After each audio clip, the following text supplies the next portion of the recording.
इसमें मेरा रोल नहीं है, परमात्मा का रोल है। क्योंकि मैं आप लोगों से बातचीत करूंगा और शायद आपको बीच में वो भाव समझ में आए कि हजारों लोगों की जिंदगी को बदलने के पीछे किसका रोल है। मेरा रोल नहीं है, मैं एक माध्यम हूं, मैं एक जरिया हूं। यस, अरे बड़े शांत हो गए पीछे वाले। Yes sir. चलिए परिचय बता दो। Yes sir. नीरज कुमार सिंह वाराणसी से हूं और 2005 सन 2005 में ये बिजनेस मेरे परिवार में आया। थोड़ी सी कहानी मैं आपके साथ शेयर करना चाहूंगा कि ताकि आप रिलेट कर सकें, है ना। लेकिन हाँ, उससे पहले एक गौर करने वाली बात यह है कि मैं जहां पे रहता हूं ना, थोड़ा चाहता हूं कि माहौल लाइट रहे, हल्का रहे, है ना। आप प्रसन्न हो, खुश हो, मुस्कुराता हुआ चेहरा, है ना। क्योंकि आज क्या है ना कि चेहरे से मुस्कान गायब हो चुकी है। इतनी मायूसी है, इतना दर्द है, इतना बोझ है ना। Yes sir. तो खुशी कहां गई पता ही नहीं, है ना।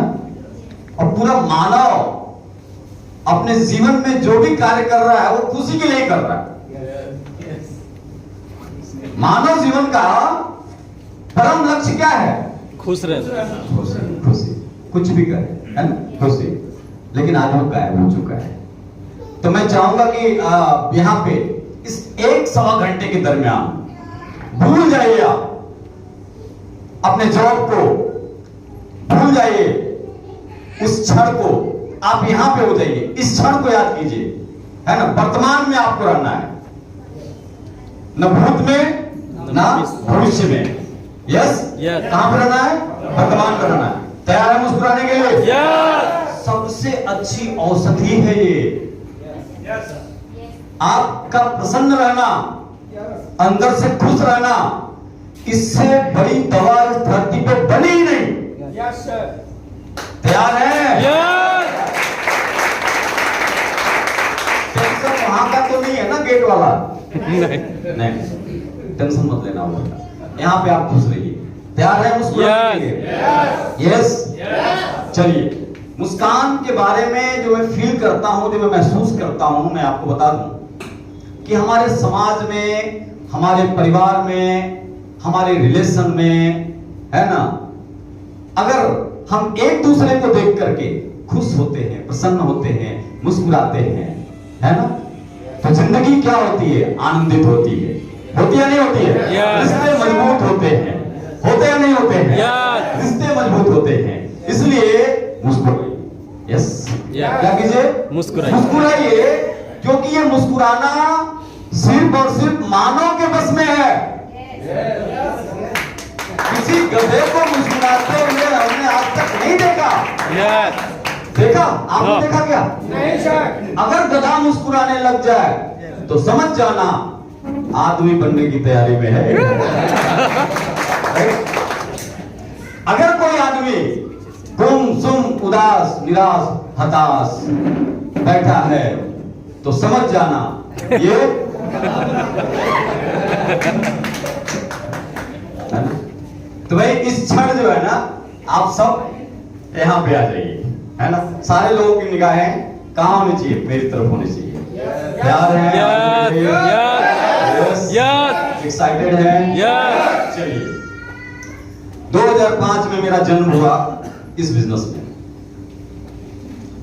और मैं किसान का बेटा हूं, जैसा यहां पे बताया गया रंजीत जी के द्वारा। और बचपन से लेकर के युवावस्था तक मैंने जो अपना जीवन जिया, ठीक ठाक जिया, है ना, ठीक ठाक जिया। और ग्रेजुएशन करने के बाद मैं राइस मिल के कारोबार में आ गया। नौकरी मैं करना नहीं चाहता था, बचपन से मैं नौकर नहीं बनना चाहता था, बुरा मत मानो, है ना। मैं बनना तो मालिक ही चाहता था, है ना, और उसमें मैं जाना भी नहीं चाहता। नौकरी के ऊपर सब्जेक्ट में बात करना भी नहीं चाहता। आज स्थिति क्या है कि एक नौकरी करने वाला व्यक्ति अपने जीवन को कुर्बान कर देता है दूसरे के सपने पूरे करने के लिए। पूरी लाइफ को कुर्बान कर देता है। बेचारा काला बाल लेकर के जाता है, अपने जीवन की शुरुआत करता है, और सफेद बाल लेकर के वापस आता है।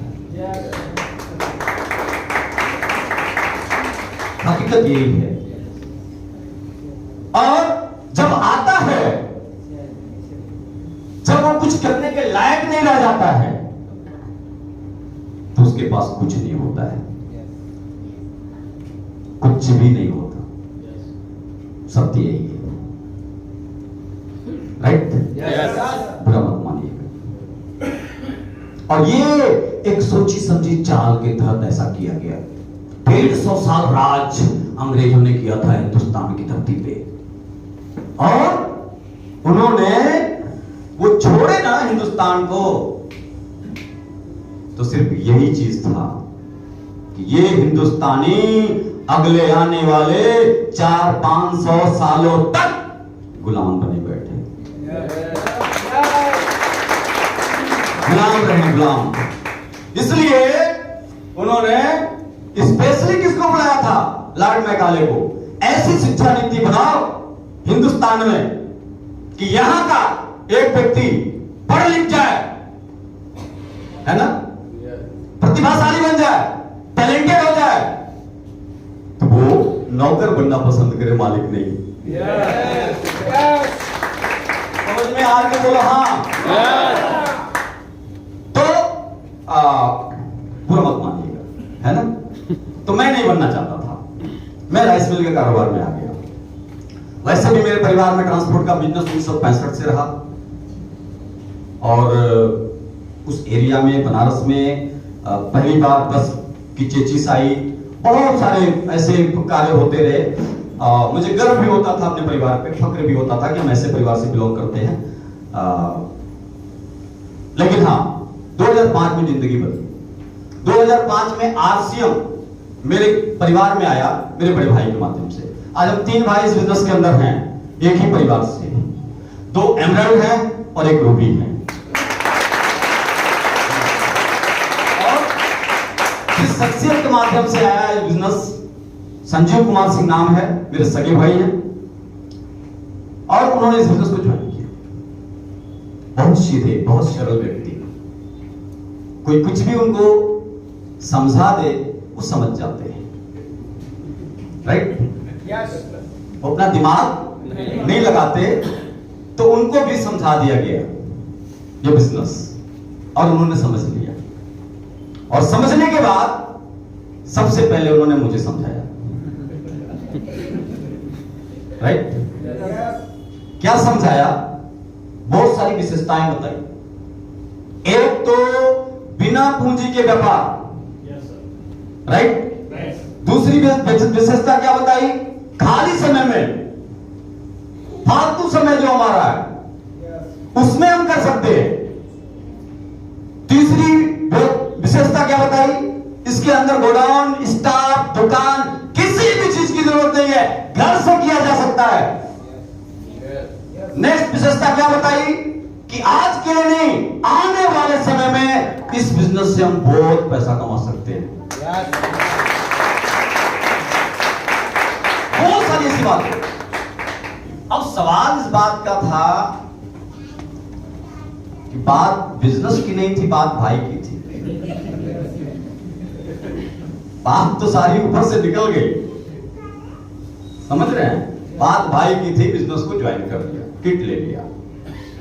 किट लेने के बाद जैसे व्यक्ति की दशा होती है वैसे मेरी भी दशा थी, है ना। भाई करना क्या है? किट तो ले लिया, करना क्या है पता ही नहीं। बिजनेस के अंदर करना क्या है? और इस हॉल में बैठे बहुत सारे लोग कंफ्यूज हैं, ज्वाइन होने के बावजूद भी बहुत सारे लोग कंफ्यूज हैं। करना क्या है? बात समझ में आ रही है? Yes. मेरे साथ भी ऐसा ही था कि भाई करना क्या है ना? तो मेरी जिंदगी का टर्निंग पॉइंट वहां से रहा। मैं थोड़ा रेंज में रहता हूं, है ना? ये इधर उधर जाने के बाद ये अपना काम कर रहा है। तो मेरी मुलाकात एक शानदार शख्सियत से जो मेरी जिंदगी का टर्निंग पॉइंट रहा, और बिना उनके नाम के मैं शुरुआत नहीं करता हूं कहीं पे, जिन्होंने मुझे तराशा है, बनाया है ना, और स्टोक दिया पॉजिटिव। दुनिया में 3 तरह के स्टोक होते हैं, नेगेटिव, पॉजिटिव और कोई नहीं, है ना? मुझे दिया। फर्स्ट टाइम मेरी मुलाकात हुई, परिचय से मोहताज नहीं है आप, उनके नाम को पूरा हिंदुस्तान जानता है। वो जहां जाते हैं लोग उनसे मिलने के लिए, है ना, उनका साथ और सानिध्य पाने के लिए, उनका प्यार पाने के लिए तरसते हैं, जिनका नाम है आदरणीय टी कुमार साहब।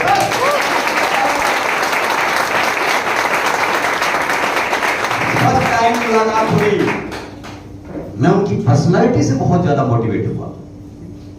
क्या खिलखिलाता हुआ चेहरा, मतलब जीवन में हम तो जैसे अपने गांव में रहते थे तो अगल बगल बड़ी तकलीफ है, बड़े परेशान हैं,